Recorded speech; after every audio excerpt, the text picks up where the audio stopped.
Сәйдә бүген, Сәйдә Мөхәммәтҗанова үзенең халкына нинди фикерен җиткерергә теләр иде? Әйдәгез әле. Нәрсә әйтергә теләр идегез? Менә мин әйтәм, төп максатым тормышымда хатын-кызның ул әлбәттә гаиләле булу.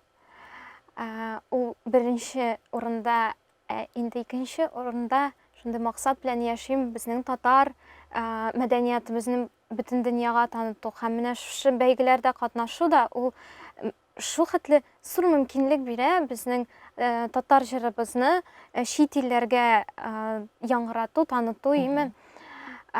Тамашачыларга шундый фикерне җиткерәсе килә, менә бигрәк тә менә гаиләдә балаларыгыз булса, алар белән гел татар телендә сөйләшегез, чөнки телне саклау иң беренче чиратта ул гаиләдән килә, әти-әнидән килә.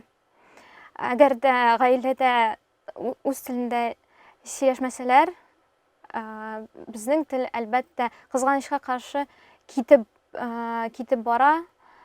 барачак. Шуңа менә барлык әти-әниләргә шундый фикеремне җиткерәсе килә. Балаларыгыз белән үз телендә сөйләшегез, татар телебез яшәсен. Күп еллар.